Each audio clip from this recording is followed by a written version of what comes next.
नमस्ते दोस्तों, आप सभी का स्वागत है कैच लाइफ एजुकेशन में। आज हम दो ऐसे इलेक्ट्रिकल डिवाइस की क्लीनिंग करेंगे जो हम सभी के किचन में होते हैं। और इसे क्लीन करने के लिए हमें जो लिक्विड चाहिए इसे भी आज हम घर पर बनाएंगे। एग्जॉस्ट फैन की सफाई मैंने काफ़ी टाइम से नहीं की थी क्योंकि मुझे इसके ऊपर वीडियो बनाना था। आप देख सकते हो कि इसके ऊपर काफ़ी चिकनाहट आ गई है और ये बहुत सी गंदगी भी आ चुकी है। तो सबसे पहले मैंने इसको नीचे उतार दिया। उसके बाद उसका जो फ्रंट साइड का पार्ट था वो मैंने निकाल दिया और जो इसके विंग्स थे वो भी मैंने अलग कर दिए। आगे और पीछे दोनों साइड से इसके ऊपर काफ़ी सारी चिकनाहट जमा हो गई है। मोटर के आसपास काफ़ी सारी चिकनाहट और गंदगी दोनों जमा हुए हैं, तो इसकी वजह से हमें मोटर को भी बाहर निकालना पड़ेगा। तो मोटर को बाहर निकालने के लिए सबसे पहले मैंने जो स्क्रू है उसके ऊपर निशान लगा दिए, यानी कि नंबर लगा दिए, क्योंकि उसके बाद जब हमारा एग्जॉस्ट फैन क्लीन हो जाएगा तो मोटर को फिट करने में मुझे बहुत ही आसानी हो, इसलिए मैं इस तरह से मैंने निशान लगा दिया। और मोटर के आसपास जो स्क्रू है उसे हम खोलकर इस तरह से बड़ी आसानी से मोटर को बाहर निकालेंगे। मोटर को एग्जॉस्ट फैन से बाहर निकालना यानी कि उसको अलग करने का एक ही रीज़न है। क्लीनिंग करते टाइम उसमें थोड़ा सा भी पानी अगर चला गया तो मोटर ख़राब होने के चांसेस बढ़ जाते हैं, इसलिए सावधानी बरतने के लिए मैंने मोटर को सबसे पहले बाहर निकाल दिया, यानी कि अलग कर दिया। और इसे निकालना भी बहुत ही आसान है। मोटर के आसपास जो 6 हमें स्क्रू दिए हुए होते हैं उसे हमें इस तरह से निकाल देना होता है और हमारी जो मोटर है वो बहुत ही आसानी से हम इसे बाहर निकाल सकते हैं। आप देख सकते हो कि मैंने कितनी आसानी से स्क्रू निकाल कर मोटर को अलग कर दिया।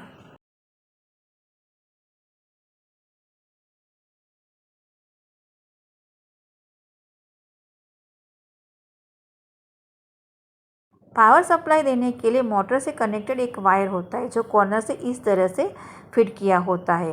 तो इसके ऊपर एक स्क्रू दिया होता है जिसे खोलकर मैंने इस तरह से उसे बाहर निकाल दिया।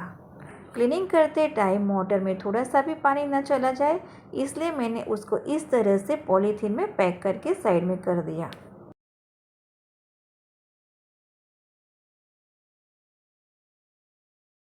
तो इस तरह से जो एग्जॉस्ट फैन के स्पेयर पार्ट्स थे वो मैंने अलग कर दिए। अब हम क्लीनिंग के लिए एक क्लीनर रेडी करेंगे।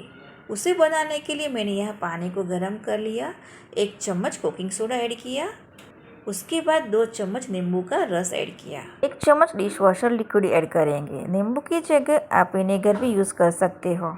तो इस तरह से पानी को मिक्स कर लेंगे। पानी को मिक्स कर लेने के बाद हमने जो एग्जॉस्ट फैन के पार्ट्स अलग किए थे उसके ऊपर एक क्लीनर लगा देंगे।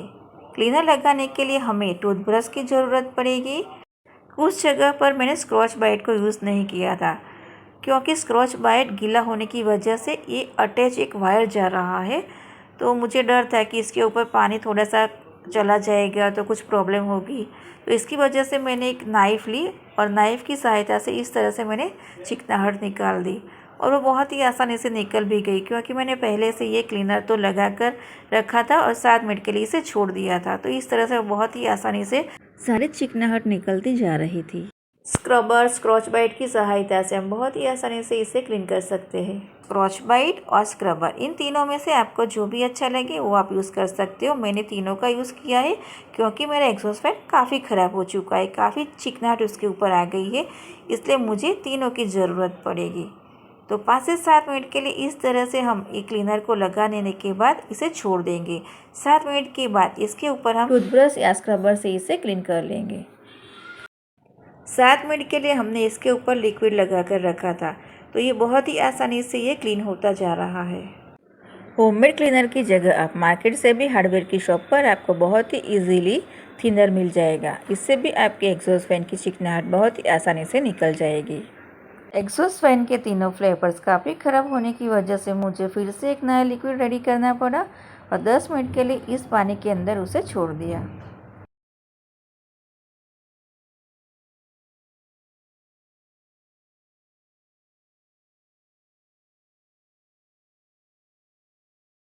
तो फ्रेंड्स, आप देख सकते हो कि हमने होममेड लिक्विड बनाकर एग्जॉस्ट फैन को हमने किस तरह से कम मेहनत में, कम टाइम में इजीली, बहुत ही आसानी से इसे हम क्लीन कर सकते हैं। कि मेरा जो एग्जॉस्ट फैन था वो पहले काफ़ी ख़राब इसकी हालत थी और अब आप देख सकते हो कि ये कितना अच्छी तरह से साफ़ हो चुका है। मैं हमेशा इसी तरह से अपना एग्जॉस्ट फैन क्लीन करती हूँ, तो मैंने सोचा कि ये बात भी मैं आपके साथ शेयर करूँ। तो जिस तरह से मैंने मोटर को बाहर निकाला था उसी तरीके से मैं मोटर को फिर से फिट कर रही हूँ। एक एक करके सारे स्क्रू को मैं यहाँ फिट कर लूँगी।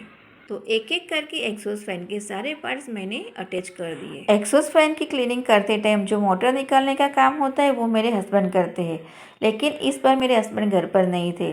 तो अब मैं क्या करूँ, तो सोच रही थी कि चलो मैं ही निकाल दूँ, लेकिन अंदर से थोड़ा डर भी था कि मैं निकाल तो रही हूँ लेकिन शायद उसमें थोड़ा सा पानी चला गया और वो बंद हो जाएगी तो फिर क्या करूँगी। लेकिन ऐसा सोचते सोचते मैंने वो काम कर लिया और वो काफ़ी हद तक, मतलब काफ़ी हद तक नहीं, पूरा ही काम मेरा मुझसे अच्छा हुआ और मेरा एग्जॉस्ट फैन अच्छी तरह से वर्क भी करने लगा। आपने देखा ना कि वो कितनी बढ़िया तरीके से क्लीन भी हो गया और हमारी मोटर भी ख़राब नहीं हुई। एग्जॉस्ट फैन इतनी बढ़िया तरीके से क्लीन हुआ है कि ऐसा लगता है कि मैं अभी अभी इसको मार्केट से परचेस करके आई हूँ।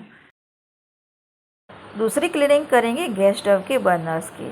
तो बर्नर्स के जो होल्स होते हैं वो बंद हो जाते हैं। तो वो क्यों बंद हो जाते हैं, तो कभी हमसे इसके ऊपर ऑयल गिर जाता है या फिर दूध उबल कर गिर जाता है।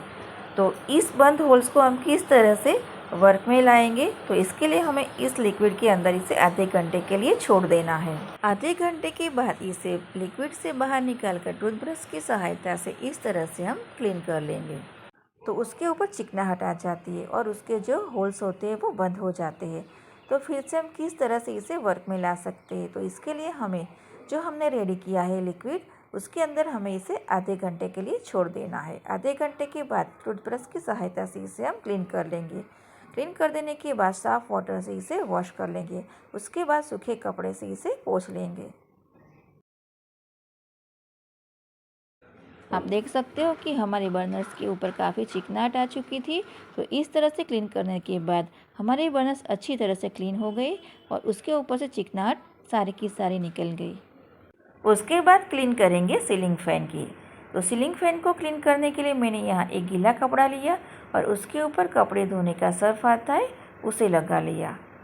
और ये जो मेरा सीलिंग फ़ैन है वो डाइनिंग स्पेस में है और पास में हम सभी का किचन होता है। तो इसकी वजह से इसके ऊपर बार बार चिकनाहट जमा हो जाती है और मुझे इस सीलिंग फ़ैन को बार बार साफ़ करना पड़ता है। तो मैं इस मेथड से करती हूँ तो वो बहुत ही आसानी से और कम मेहनत में ये साफ़ हो जाता है। बाकी सारी रूम में एंटी डस्ट सीलिंग फ़ैन होने की वजह से उसके ऊपर ज़्यादा डस्ट नहीं लगती और वो सूखे कपड़े से बहुत ही आसानी से वो साफ़ हो जाते हैं। तो फ्रेंड्स, किस तरह से मैं इलेक्ट्रिकल डिवाइस को क्लीन करती हूँ वो बात मैंने आपके साथ शेयर की। आप किस तरह से अपनी इलेक्ट्रिकल डिवाइस क्लीन करते हो आप मुझे ज़रूर से कमेंट में बताना। तो फिर मिलेंगे और एक नई इंटरेस्टिंग वीडियो में, तब तक के लिए बाय बाय।